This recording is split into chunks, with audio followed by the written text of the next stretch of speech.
Welcome back everyone, and it's time to go Balls Deep! Here we are, back again, talking about Boruto's monthly chapter. That's what I've been waiting for! No, hold up. This month's chapter isn't really a happy one. It's more, how do I say it? Depressing for Naruto.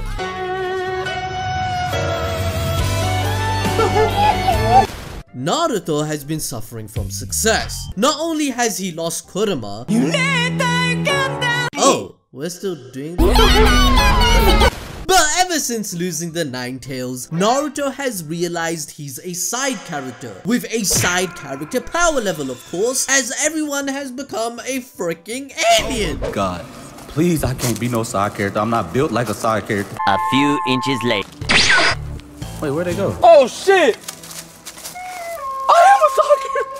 I am a side character. With this realization, Naruto now has to witness his own son literally be killed off by his other son known as Kawaki. But before Adil can bore you with the next way on how Naruto and Sasuke are gonna die, I have to tell you guys about the best, the greatest, the freest mobile game of all time. It's Raid Shadow Legends! With its over 600 champions now, you will never need to play another game again, as these unique champions come from different factions within their own history and lore that you can go balls deep into the world of Teleria. But my favourite part of Raid are the champions, and not just any champions, by the way. I am talking about the waifus of Raid.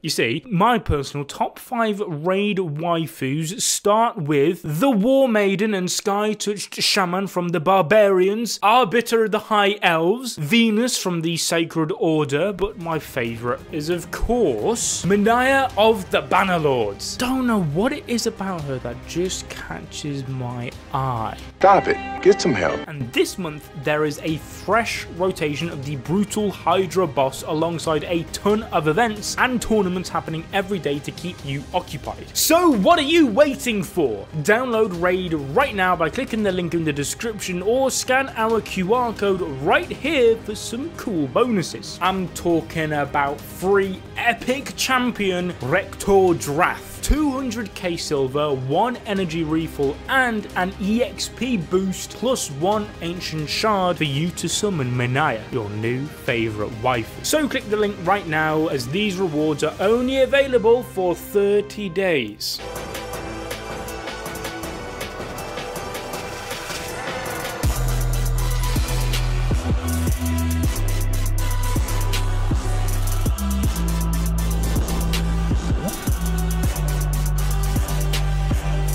Boruto chapter 67 starts off with an impaled, lifeless Boruto lying on the ground. Naruto, still in sage mode, rushes towards him in a panic and calls out his son's name desperately. Naruto is hysterical, juxtaposed with Kawaki's calmness with his karma still activated. As we mentioned before, Kawaki's affection for Naruto has reached a point that parallels Code's worship of the Otsutsuki, where even killing off his own brother doesn't affect him, as long as Naruto stays alive, as he mentions this himself in chapter 67. We all know, deep down, Naruto wanted Kawaki to learn Ninshu, as chakra is an element that connects people, which he taught him. However, due to Amado's manipulation, we can clearly see that the storytelling is emphasizing on the fact that the scientific karma power Kawaki wields is disconnecting his humanity. Kawaki has adopted his own ideology that power must be used to attain a goal no matter the cost. Therefore, ninjas are only tools, the exact opposite of what Naruto and Boruto believe. This may be why Kawaki falls deeper into despair and tells his brother that the age of shinobi is over in the future, as we can see it highlighted throughout chapter 67. Kawaki mentions to Code that he's in no position to speak, and whoever tries to go after Naruto would have to die, as he states, "I'll eliminate anyone threatening Lord Seven's life, even my brother." Police!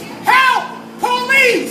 Later on, he states again before intending to kill Code, "This person who wants to meet me, I don't know their motives, but if they're against Lord Seventh, I will have no mercy for them either." Like, yo, damn, Kawaki, I know you're dripped out right now. It's like you know you're the best rated character in the show. You need to calm down, son. We do not care. Ida then snaps at Code for being so nonchalant even though they've lost the key to their victory. Code then snaps back at Ada and says that there is nothing he can do about this since there was no way to predict that Kawaki would regain his Karma Seal and even go as far to kill Boruto. Ada then understands that Code's only option instead would be to sacrifice Kawaki to bear a chakra fruit, in which she warns him that he absolutely cannot, as Ada's primary goal is to receive love and a husband. And as Kawaki and Boruto are the only people that can be her knight, as they are genetically modified to be Otsutsuki, she will not allow it. She's basically saying, you can't cancel my OnlyFans subscription, bitch. What?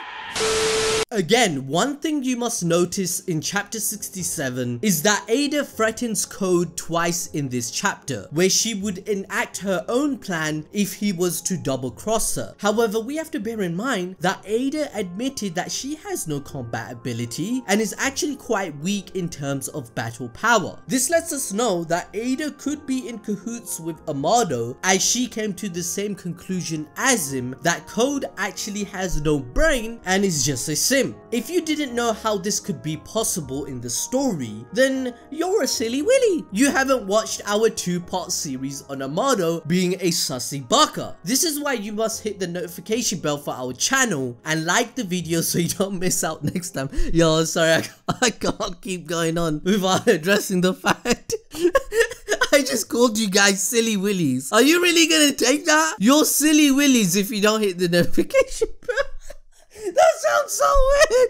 Alright, cut it. Let's get back to the chapter. So, Code proceeds to create 3 claw marks on the ground to teleport away. Before he makes his exit, he taunts Kawaki, telling him he is still the same as before and that acquiring power won't change a single thing. Someone will always be leading him around by the nose, and that is the fate he bears, which Code himself knows well. This could be referring to the fact that Code, despite bearing the power of his Otsutsuki god Ishiki, accessing the white karma's pure power, he is still reliant on Ida to inform him of what is happening. And as we see in this chapter, he is also reliant on Damien to save his life. So even by acquiring power, he is still being led around by Amado's cyborgs. This further proves that Code and Kawaki's characters are parallels of each other. Code is an example to Kawaki about how an obsession over a certain someone and a thirst for power is not always the way to go. In turn, Code is what Kawaki could have, or will more than likely one day become, as we see in the time skip. Code and Kawaki lived their childhoods together, shown to us in chapter 59. Code said to him that if he wasn't the perfect vessel, he would have killed him with his own hands. Yeah,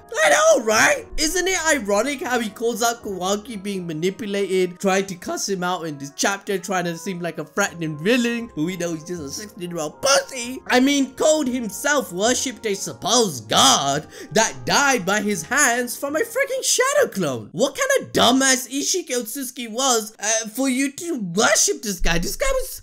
Oh, I can't forgive Ishiki for that. Now, as Code takes a free fall into his claw marks, he notices that they're significantly smaller in size. He then lands flat on the ground. Whilst he was flabbergasted for a moment, he quickly realizes that Kawaki used Sukuna Hikuna, but this is the same jutsu that Ishiki used to shrink object, guys. So Kawaki slowly starts moving towards Code in a cool way. He's really acting like he's the main protagonist after killing Boruto.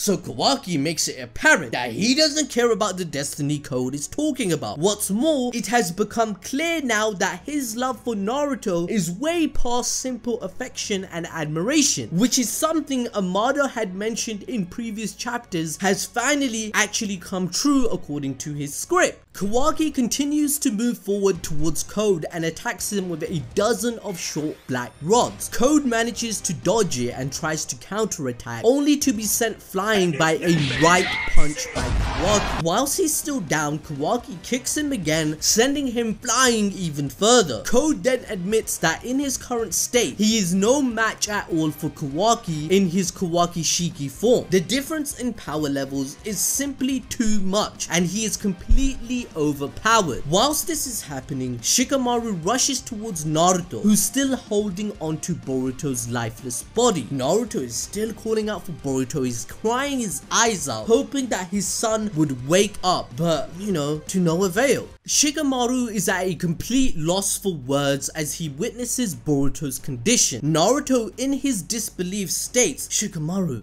am I dreaming this?" with his Sage Mode then being deactivated. So yeah, the hype to see Naruto's new Sage Mode powers is gone. We won't see it. Now remember everyone, in episode 220 of the Boruto anime, we had original content that wasn't in the manga. This episode was absolutely flames, where Naruto promises to protect the son he loves. Naruto will even ruin his reputation as the 7th Hokage and his entire legacy just to show Boruto how much he loves him, how much he truly cares about his promise to him, and his son shouldn't worry about being alone on this dark path. He states that he is still Boruto's father, and if it's for the sake of their child, a parent can call forth amazing powers. So Boruto has nothing to worry about, as Naruto is even willing to give his own life to stop anything from happening. Naruto explained his Nindo about never going back on his word, which finally allowed Boruto to sleep in his arms peacefully, as he finally realized his father hasn't given up on him and truly loves him more than anything else in the world. This is why in chapter 67, Naruto has reacted to his death in such a manner. He felt like he failed as a father, his Nindo is gone out the window, his Tokunojutsu didn't work, powers didn't work, and his world has fallen apart. His other son that he adopted himself has destroyed it. Shikamaru then proceeds to ask him to get a hold of himself since the battle isn't over yet. However, Naruto is still talking to himself, deeply traumatized after witnessing the death of Boruto. Shikamaru speaks in a louder voice as he's in a hurry, asking Naruto to accompany him in battle so that the two can support Kawaki, who's already cornering Code. This is a crucial moment as they have everything they need to put an end to Code, who's their only true enemy as of right now. Everybody will basically be free from any threat possible for a while, as nobody who is potentially stronger than Boruto, Kawaki, Naruto and Sasuke would then be alive. However, Naruto is still down for the count, simply staring at his son's lifeless body, wondering how the hell this happened. At this point, Shikamaru straight up yells at Naruto. He's asking him to snap out of it, that he can't just sit here and cry with his son in his hands. He's the Hokage after all. Now, I need to get something off my chest and let my community know how I feel about this scene and Shikamaru at the moment in Boruto. I'm not gonna lie to you guys,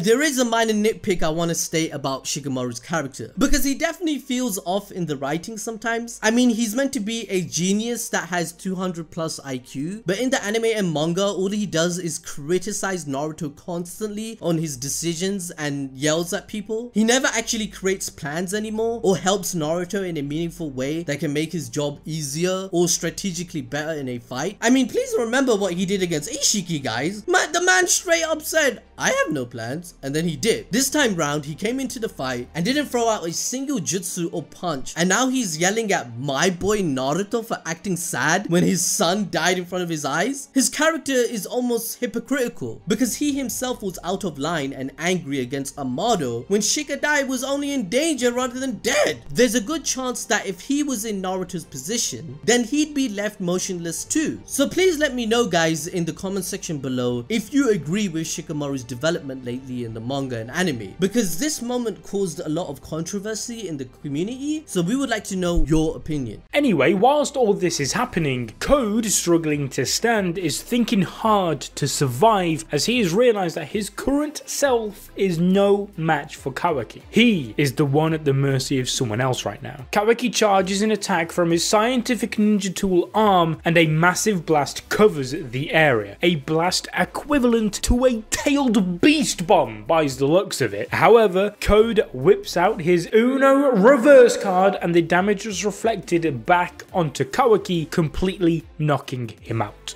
Damon then appears halfway through the claw mark which was put on Ada's sleeve, and as one would expect, Ada is angered by this. After all, Damon is her little brother. The explosion also causes Damon to wake up because it's an explosion, and I'd like to think that I would also wake up from one, but he is completely oblivious to his surroundings. Confused, Damon asks Code for some information. At first he apologizes, but then he thanks Damon for saving his life. Shikamaru saw the kid and is completely baffled by what is going on. We do not care.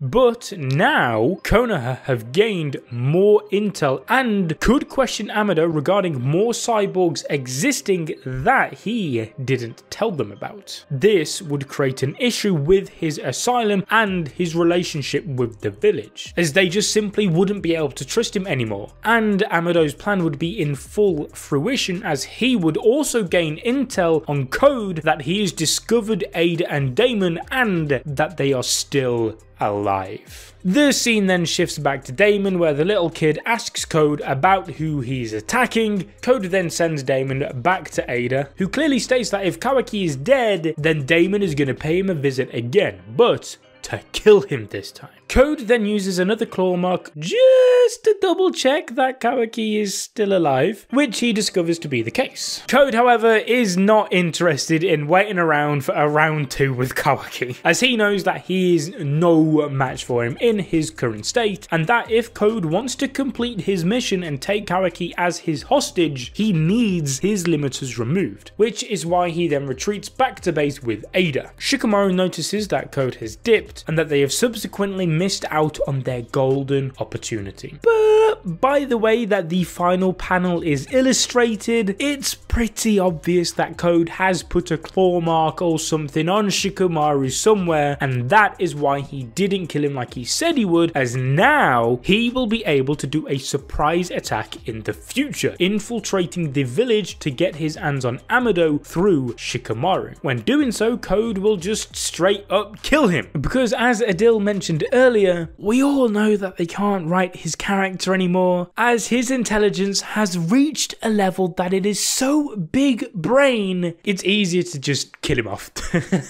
This is big brain time. But moving back to the chapter, Naruto finally takes his eyes away from Boruto, noticing that Kawaki is lying unconscious. Shikamaru tells Naruto that they'll have to figure out what to do with him now, but Naruto's all like, whoa, what do you mean, man? Shikamaru thinks that it is obvious that they have to do something about Kawaki because he killed his comrade with no hesitation at all. However, Naruto makes it clear that he believes that Kawaki isn't truly responsible for his actions, as he didn't have a choice. Whilst Shikamaru agrees, he says that Kawaki's determination to do whatever it takes for his goal is extremely frightening, especially because he's the strongest character in the entire series at this very moment. It's apparent that Shikamaru still doesn't trust Kawaki and considers him to be a potential threat to other comrades in the future, which, may I just add, is stupid. Sasuke said that he would kill Boruto without any hesitation for the sake of the village, but because Kawaki did it for Naruto's sake, it's now a problem?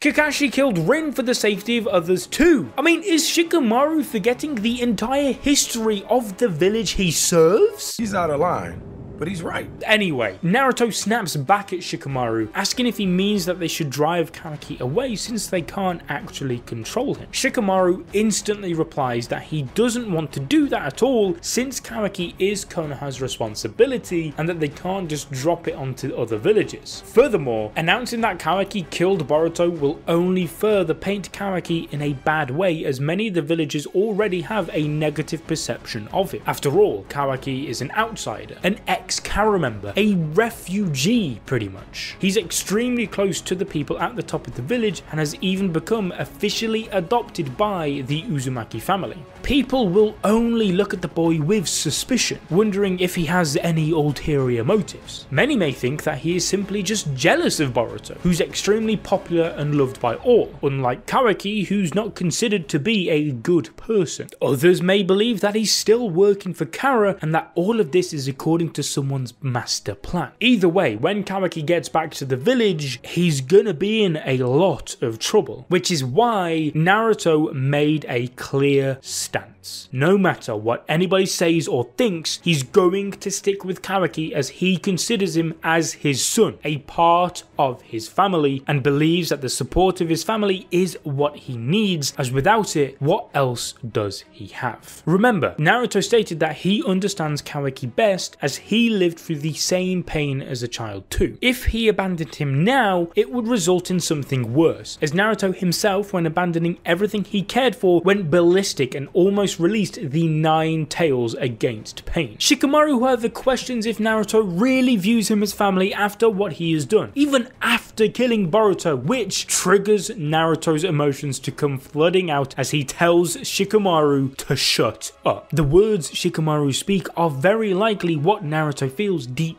down in his heart, which is why they have triggered him so much, as the truth hurts. However, he understands why Kawaki did it, as both of his sons decided upon their own fate. Now, many fans are mad at Naruto for taking Kawaki's side and saying things like, how can he forgive the guy who killed his son without any hesitation? Well, here's the thing. I probably wouldn't be able to forgive such a person either, but this is Naruto we're talking about. He is just built different. Like, you've probably forgotten who Naruto is if you didn't find Naruto's actions in this chapter to be normal for him. This is the guy who forgave and befriended Obito, the dude who orphaned him and was basically the cause for all of his hardships he had to face in life. He even forgave and sympathized with Nagato, the man who killed his master, Jiraiya, Kakashi, and countless others whom he loved so much. So, do you really expect Naruto to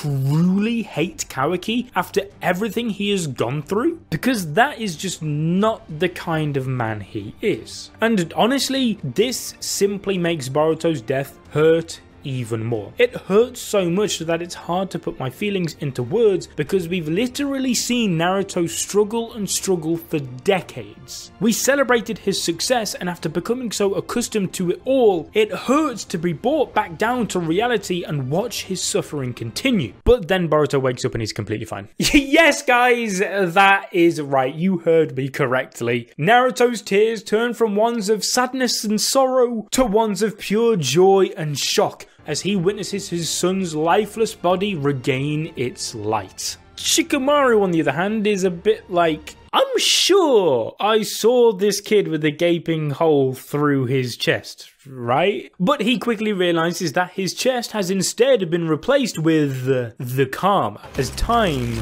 then stops. Yes guys, balls deep, prediction jutsu and your chakra has helped our community predict the future. So many of you joined us on our last video where we discussed the options Boruto's stories could go after his death, and it turns out that everybody who predicted that Momoshiki would revive him, you are the winners. So again, be sure to hit the notification bell and become a member of our channel so that you can join us next time just like these lovely people. Momoshiki then appears and explains that if Boruto dies, so will Momoshiki's soul, just like how Ishiki died. Because since the vessel is the anchor for the soul, which allows Momoshiki to continue in the living world. He explains to Boruto that he had damaged a huge portion of his lungs and heart, and that he would have died from the damage and loss of blood if Momoshiki didn't intervene, that is. We then see that during the whole discourse between Shikamaru and Naruto, Momoshiki was actually there in spirit helping his vessel. Using his power, he managed to manipulate the karma seal to close off the wound in Boruto's chest. I know, it sounds crazy, right? Well, here's how exactly Boruto's revival worked. works. As 82% of Momoshiki's data has already been extracted and diffused into Boruto's body, only 18% of Momoshiki's compressed